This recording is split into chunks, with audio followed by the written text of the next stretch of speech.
In die Hügel, in dem Gesicht, hab ich 100-mal schon geschaut.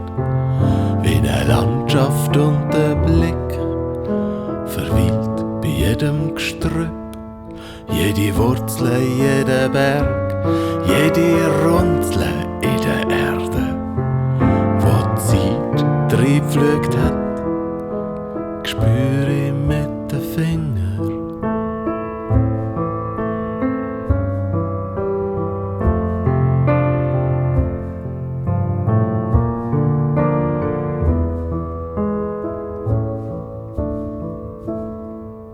Deine Hand liegt auf meinem Bauch, in deinen Haaren bin ich der Hauch. Wie der Wind in den Feldern, in den Wipfeln von den Wäldern.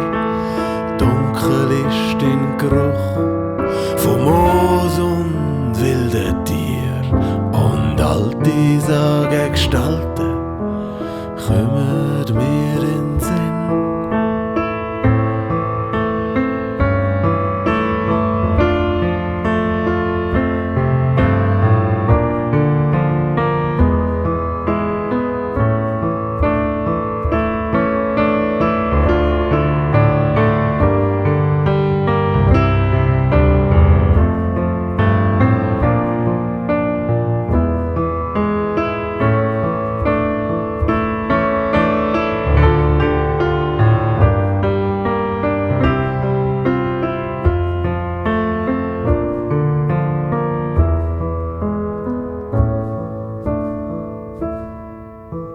Der Herbst stößt feister auf und vertreibt dabei den Geruch.